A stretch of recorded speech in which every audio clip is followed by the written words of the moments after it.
do it.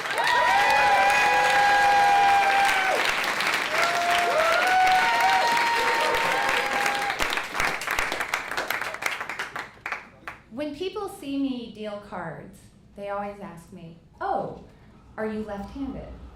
But I'm actually not left-handed, I'm actually very right-handed. And I tell them no, but I actually learned to deal cards before I learned how to write.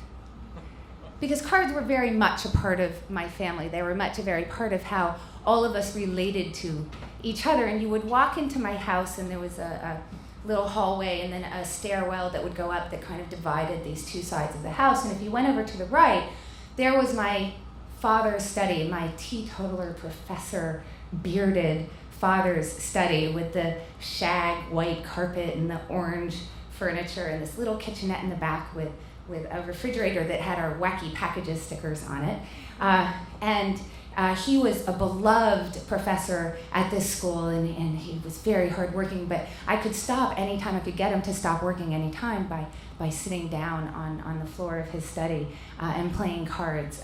My dad, my brother, and me, and we would do this almost every night and on the weekend afternoons. And I was, 7, and my father was this middle-aged man, and my brother was 2 years older than me. He was 9, which in card years might as well have been a middle-aged man as well, because he was a lot better than me. And we weren't playing games like Go Fish or Crazy Eights or games that you would expect, a 7 and a 9-year-old to be playing with their dad. No, we were playing these very adult games like Gin and Hearts, and this game called Oh Hell, which was a sort of simplified version of Bridge, and we would play these games, and of course, because my brother was older than me and my dad was like 35, I would never win. And every single night, every time we played, the card game would end the exact same way, with me picking up the deck of cards and just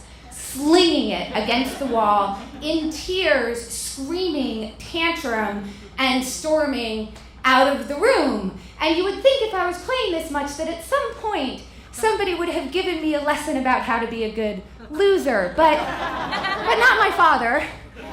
For example, my father was a really competitive regional tennis player. We were in New Hampshire. He played on the regional circuit in New England, and he was actually quite good. He had a lot of championships, but he had this electrolyte imbalance. And an electrolyte imbalance, when your electrolytes go out of balance, it kind of causes you to cramp. So he would go out in the August humidity, that gets so sticky on this East Coast, and he would go out and he would play the semifinal match, and he would just leave everything on the court sweating in the August humidity in New Hampshire, and we would bring him home, and he would go upstairs to bathe and sort of wash off the match, and my mother and I would sort of hear this thready dee-dee, which was my mother's name, dee-dee, and we would go upstairs, and there would be my 6'4" naked father in the bathtub. Oh, there's his penis, which of course, that's another story. I'm not going to go into that now, but I'll have to come back another night for that. And he would be cramped into the shape of a bathtub because the imbalance was so bad that every muscle in his body would have seized up. And so he's cramped into the shape of the bathtub, and my mother and I are prying him out of this bathtub, trying to cover him with a towel and dragging him downstairs to try to get him into the back of our diaper yellow Renault Le Car, which was like the smart car of the 70s, but if anybody remembers it, it wasn't very smart. So it was this little sardine tin can of a car, and we're wedging my 6'4" bathtub-shaped dad into the back of this car, and the only way to get him in there is to sort of roll him onto his back, wedge him in, roll the window down so that we could prop his size 14 AAA feet hanging out of the window, flapping in the wind as we got him to the hospital. And he would get an IV, and he would stay there for a few hours until his electrolytes had been replenished, and you would think that a sane human being would have withdrawn from the tournament. But no, he would go back the next day and play the finals. So this was the lesson that I had, that you don't lose, and you certainly aren't allowed to quit. And so while every night I would throw a tantrum and throw the cards against the wall and storm out of the room in tears, 5 minutes later, I would always come back begging for more to play again and try again. And I would just cry to my father, Dad, why can't you let me win? Just let me win one time. And he would say, no, this is something that you have to earn on your own. But the rest of my relationship with my dad was actually quite quiet. It was very nurturing. He was the one who took me to the Red Sox games and the zoo and the museum, and every night he was the one who tucked me in, and he would lie down. He called it a lie with. He would lie down and we'd talk about the day, and he would read me a story. And it was really quite lovely. But when you walked into my house on the left side, if you went to the left instead of the right, there was the kitchen. And at the kitchen table was my mother. And I remember her. I have this memory of her my whole time I was growing up, as if she had sort of just rolled out of bed, as if it didn't matter what time of day it was, she had always just gotten out of bed, because I remember her sitting at this kitchen table in her yoked nightgown, and she had short hair with a little, puff of hair that was sort of ratted up, as it will if your head's been lying on a pillow and you've been sleeping. And it was this still life with Mom, sitting at the table with her cigarette in her brass ashtray and her glass of scotch, her cheap scotch. It was VAT 69, which is like the Boone's Farm of scotches. Because my mother was an alcoholic, and she was an alcoholic for most of the time that I was growing up, and I was the one in the family who decided that this was something that I had to control, which of course created this incredibly tumultuous relationship with my mother. When she was having people over, I was the one who was cleaning up and screaming at her that I had to do this, and I was the one who was pouring her alcohol down the sink and marking her bottle when she had promised that yes, she wouldn't drink anymore. And I was the one who would take her cigarettes and tear them up and throw them in the trash, or in my most evil moments, I would fill the carton with water and put it in the freezer where she could find her ruined cigarettes, frozen when she needed one. But my mom would sit at this table all day and she would play solitaire, and this is what she did all day. She did not join in our family games. She just sat there and played solitaire. And when I really needed her, I knew that if I went up to her, particularly on a weekend afternoon, and brought my own deck of cards and sat down next to her and started playing solitaire beside her, that was when things would be good. Because that was when we could talk and she could be my mother and we could have a quiet time, and we weren't fighting with each other and we weren't angry at each other. We just played side by side.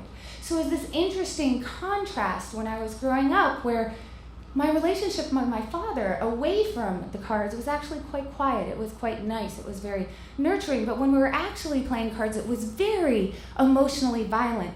Granted, emotionally violent, but my own doing, but emotionally violent. Whereas with my mother, everything outside of the games that we played side by side was so hard and so conflicted. But when we sat down at that table together, when I sat down with her, it was very quiet. So when I was 17, I went out into the world, and it was right at this time that my mother actually went into rehab. But I was leaving the house at that point, so I really never got a chance to experience as a child a sober mother. So I had seen what had happened to my mother who was the smartest person I had ever met, the smartest person who I have still ever met, who had 1600s on her SATs. And I had seen her spend my whole childhood at the kitchen table, which by my father's standards, my father who was out there in the world winning tennis tournaments and being this beloved professor, was complete failure. And I knew that I did not want to be that whatever happened, I could not become her. And in my 17-year-old mind, I thought, well, I know how to do that. I'll just be my father in the most literal sense. I'll go out and I will become a teacher. I will become a professor, because if I do that, then I won't be my mom. So I went to Columbia, and then I went on to UPenn to go get a PhD, and I was very good at it because, of course, I didn't know how to fail at anything. So I got straight A's, and I had a National Science Foundation fellowship, and this was my sole focus, to go down the path of my father, who I so completely wanted to identify with. And as I was in graduate school, there was always something that was kind of nagging me, like maybe this isn't my passion, maybe this isn't lighting me up inside, maybe it's not what I'm supposed to do. But of course, I wasn't allowed to admit that to myself because that would have been failure. If I admitted that, then that would have been becoming my mother who had met my father at Harvard while they were both becoming teachers. And she had quit that path to sit at a kitchen table. So as I was going to my first job talk, I was driving along and I was driving to New York. And by this time, my mom, my sober mother, had moved to New York and she had an apartment there. So I was driving there to stay with her before I went to my first job talk at NYU. And I got to her house and I arrived at night and we had dinner and it was, quite nice and we were talking. And after dinner, I started throwing up. And I started throwing up again, and I threw up again, and I was violently throwing up the whole night. And it became clear as dawn broke and I was still very sick that there was going to be no going to this job talk. And my mother, very concerned about me as the day went on, took me to the hospital. And I ended in the hospital for 2 weeks, very, very sick, on IVs. And the doctors couldn't figure out what was wrong with me.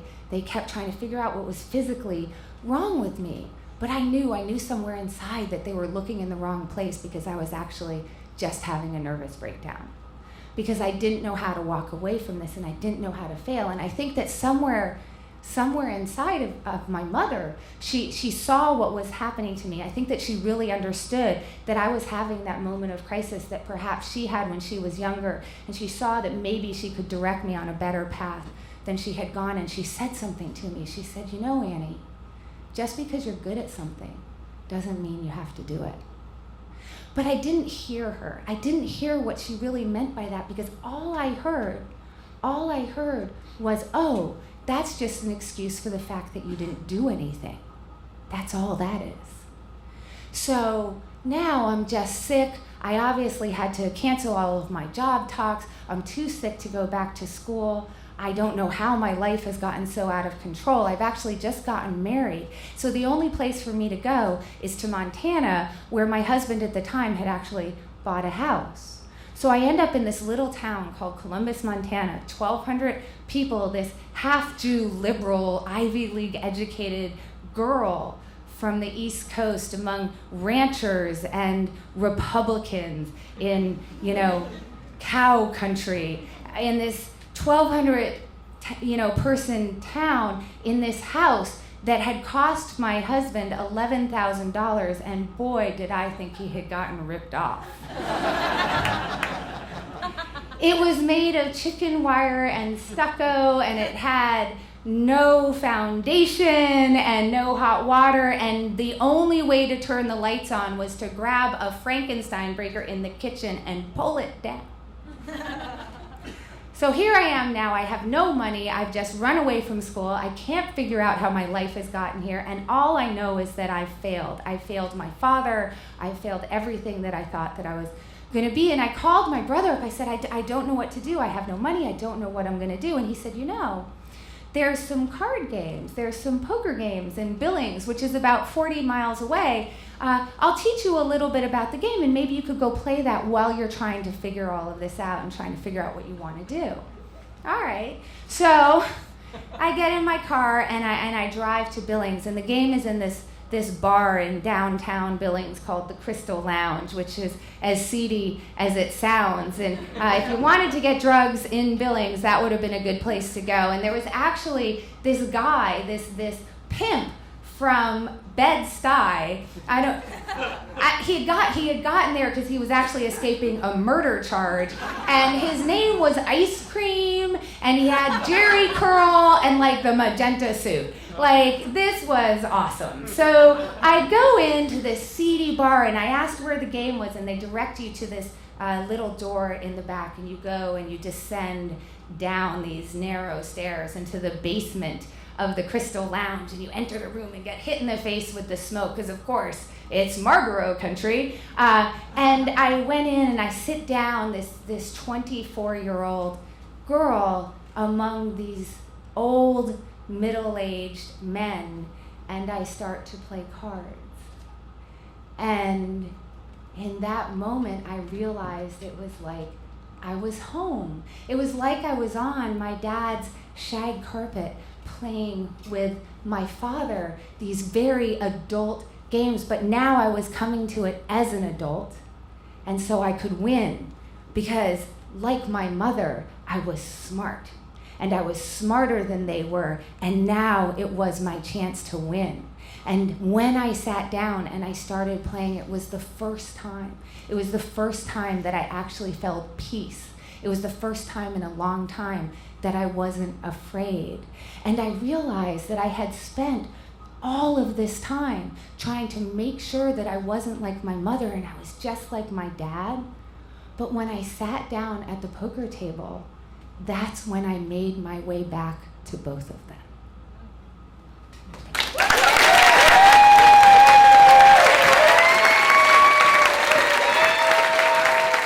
Annie Duke.